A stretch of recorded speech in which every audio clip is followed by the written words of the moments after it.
महाराष्ट्राच्या दिंडोरी मतदारसंघातून सध्या लोकसभा निवडणुकीच्या रिंगणात उतरलेल्या डॉक्टर भारती पवार यांनी दिंडोरीत जोरदार प्रचाराला सुरुवात केली। ठिकठिकाणी त्यांचं स्वागत केलं जात आहे। तर भारतीय जनता पक्षाच्या वतीने पुन्हा एकदा उमेदवारीची संधी मिळाल्याने आनंद व्यक्त केला जात आहे। जनतेचे कोणतेही प्रश्न मार्गी लावण्यासाठी आणि विकासासाठी एक हक्काचा तसेच उच्च शिक्षित उमेदवार संसदेत असणं महत्त्वाचं असतं आणि हाच उमेदवार डॉक्टर भारती पवार यांच्या रूपाने मिळाल्याची प्रतिक्रिया मतदारसंघातील नागरिकांनी या प्रचारादरम्यान व्यक्त केली। जिल्हा परिषद सदस्य ते केंद्रीय कुटुंब आणि आरोग्य मंत्री पदापर्यंतचा प्रवास केलेल्या डॉक्टर भारती पवार यांच्या मागे मोठा राजकीय वारसा असल्यानं 2019च्या लोकसभा निवडणुकीप्रमाणेच यंदाही खासदारकीची विजयाची माळ गळ्यात नक्की पडणार असल्याचा विश्वास या मतदारांनी दाखवला आहे। मी अर्जुन रामेश्वर शेलार येसगाव खुर्दचा। त्यांच्या कामाबद्दल सांगायला गेलं म्हणजे खूप कमी, म्हणजे त्यांचं इतकं जबरदस्त काम आहे आमच्या गटामध्ये खूपच। आणि त्यांच्या एका फोनामध्ये कार्यालयाचे सर्व जे असतील पीए असतील ते प्रत्येक फोनवर खूप पद्धतीने प्रतिसाद देतात। आमच्या एक गरिबांचं काम असो, हॉस्पिटलचं काम असो, पोलीस स्टेशनचं काम असो, आणि त्यांच्या कामकाज बद्दल बोलायला गेलं तर तेवढं खूपच एवढा मोठा व्यास असल्यामुळे सुद्धा ताई मतदारसंघात इतकं छान त्यांचं लक्ष असतो।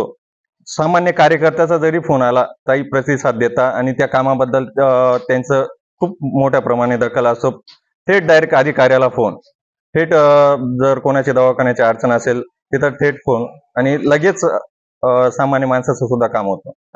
अशा प्रकारे आमच्या ताई साहेबांचं खूप महत्वाचे काम आहेत आणि खूप छान आहेत। आम्हाला दिंडोरी लोकसभा मतदारसंघात यांच्या असा खासदार लाभलेले खूप नशीबवान समजतो आम्ही। माझं नाव गणेश पंडित महाले, आम्ही कळवाडी गटातले आणि ताईंचा मतदारसंघ हा तसा आम्ही शेवटचा मतदारसंघ आहे आमचा। जळगाव धुळे या बाउंड्रीवरती आमचे गाव येतात। आम्ही आमदारकीला नांदगाव मध्ये असतो आणि जिल्हा परिषद पंचायत समितीला मालेगाव मध्ये असतो। पण ताईंचं आम्हाला असं कधी वाटलं नाही की ताईंनी आम्हाला कधी असं फरक समजलं नाही। आम्ही ताईंचा विकास आमदाराची कधी आठवण येऊन दिली नाही। ताईंचा जो विकास आहे तो विकास एकदम नरेंद्र मोदी साहेबांच्या पाठोमागे जाणारा विकास आहे। ज्या मोदी साहेबांनी ताईंवर जो विश्वास ठेवला दुसरींदा, तर मंत्रीपद देऊन बी आणि दुसरींदा तिकीट दिलं ताईंना। ताईंचा विकास आणि ताईंचे जे यंत्रणा आहे कामाला लागलेली, ताईंनी अजून दुसऱ्या पक्षाची उमेदवारी जाहीर नसता ताईंचा प्रचार चालू झालेला आहे। ताईंचा प्रचाराची नियोजन एकदम चांगल्या पद्धतीने ताई भरघोस मताने निवडून येतील हे आम्हाला आत्मविश्वास आहे आणि गवाही देतो। आम्ही कळवाडी गट म्हणजे एकदम लास्टचा गट असल्यामुळे तरी ताईंचा आम्हाला वारंवार फोन वगैरे चर्चा अशी कायम असत असते ना। दिंडोरी लोकसभा, आम्ही दिंडोरी आणि मालेगावचा आणि याचं अंतर 100 किलोमीटरचं असेल, पण ताई आम्हाला कधीच वाटलं नाही की हा इतक्या दूरचे आहे असं कधीच वाटलं नाही। आणि आम्हाला ताईंचा विकास असा आहे की मी सांगतो तुम्हाला की महाराष्ट्रात ताईंसारखा विकास करणारा खासदार पुन्हा येऊ शकत नाही आणि येणार नाही भविष्यात, हे आम्हाला आत्मविश्वास आहे। म्हणून आम्ही ताईंच्या पाठोमागे आहे आणि ताईंचा विक्रमी मताने विजय होणार आहे।